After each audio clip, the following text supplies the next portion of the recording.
Hello again, everyone. Marcus here. I review stuff. Today, I'm reviewing the song Plainsong by The Cure.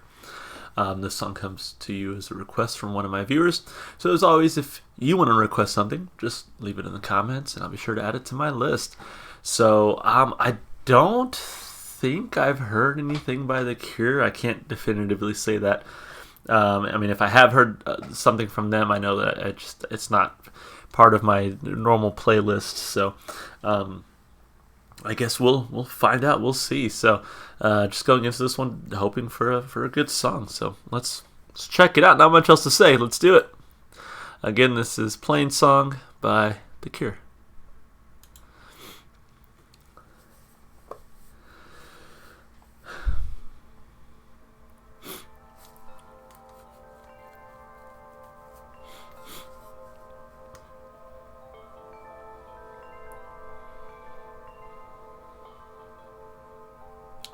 Starting it off slow with some wind chimes.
Yeah, it was okay.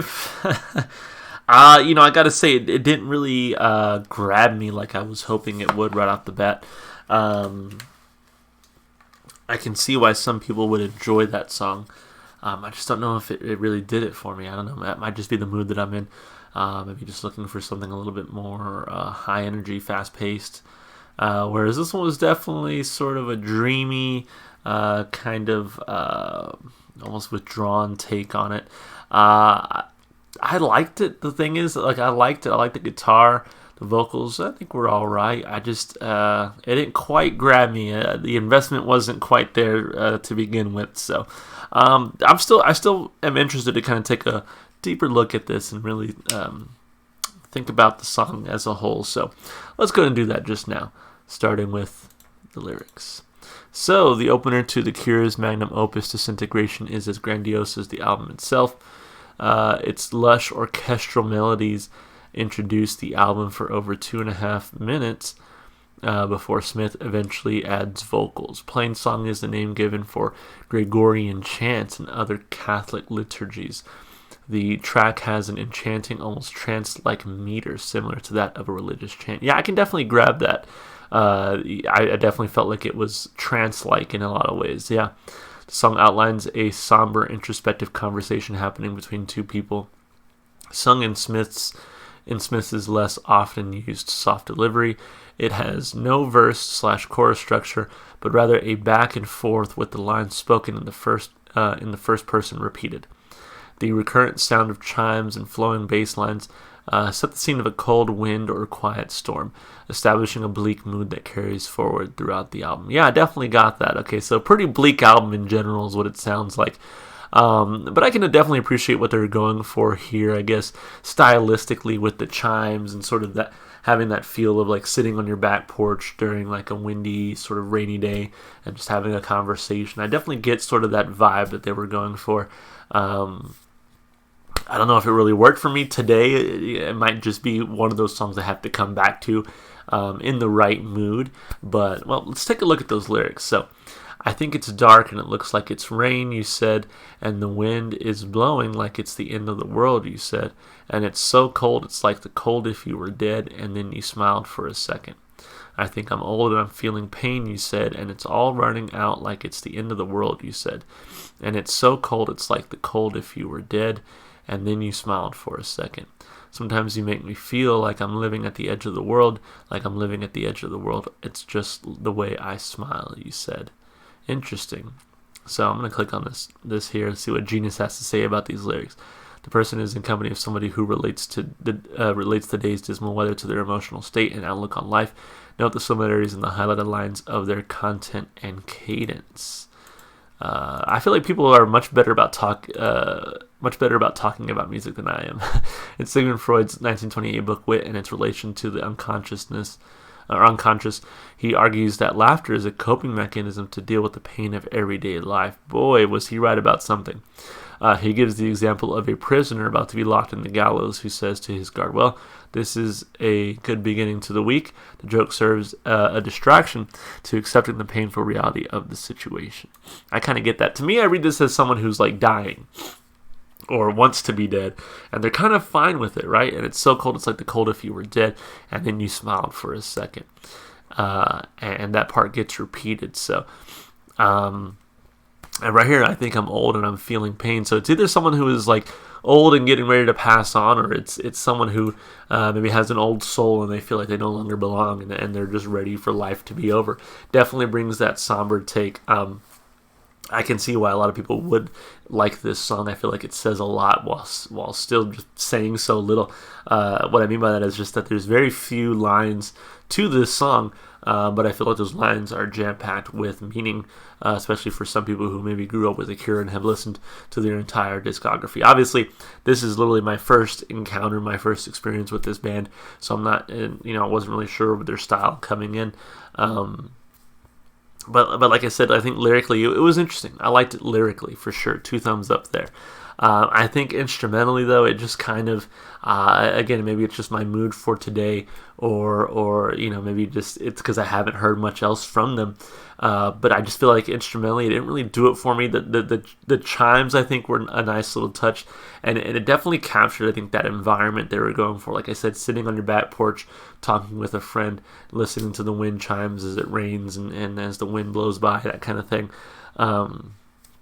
I can kind of get that, and I think if that's what they were going for, they captured it really well.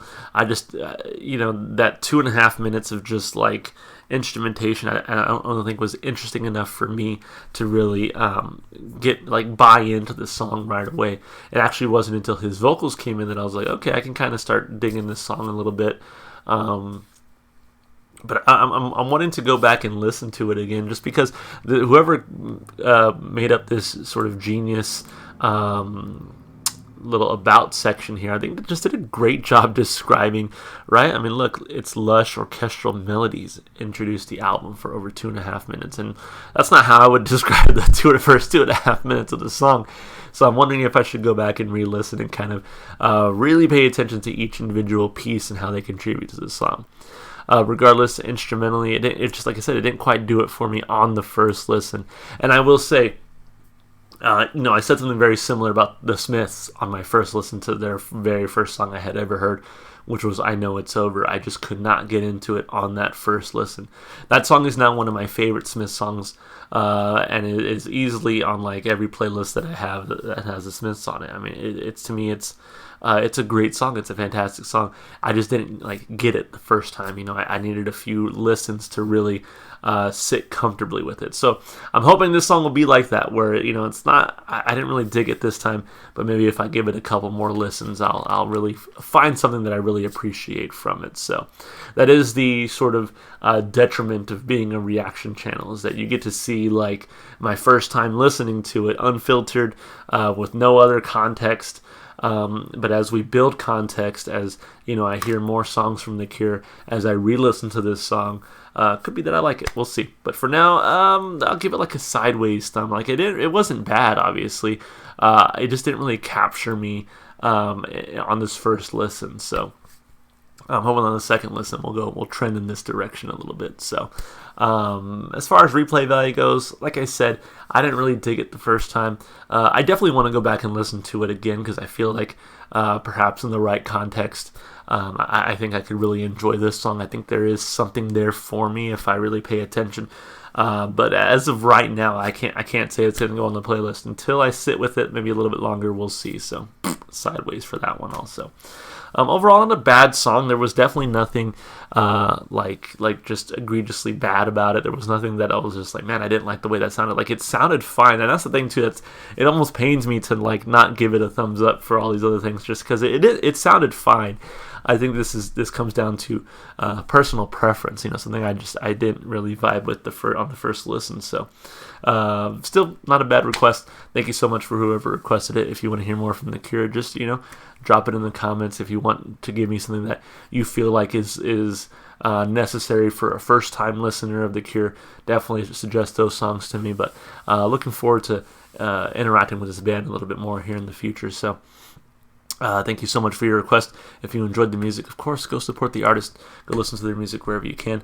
One place you should be able to find this song is going to be in my Spotify playlist. It's in the description below, and it has every single song I've heard so far on my channel, as long as it's on Spotify. Of course, if you want to support me, just all the normal stuff you do on YouTube, like and subscribe and comment. Alright guys, that's going to be it for me. Hope to see you on the next one. Bye for now.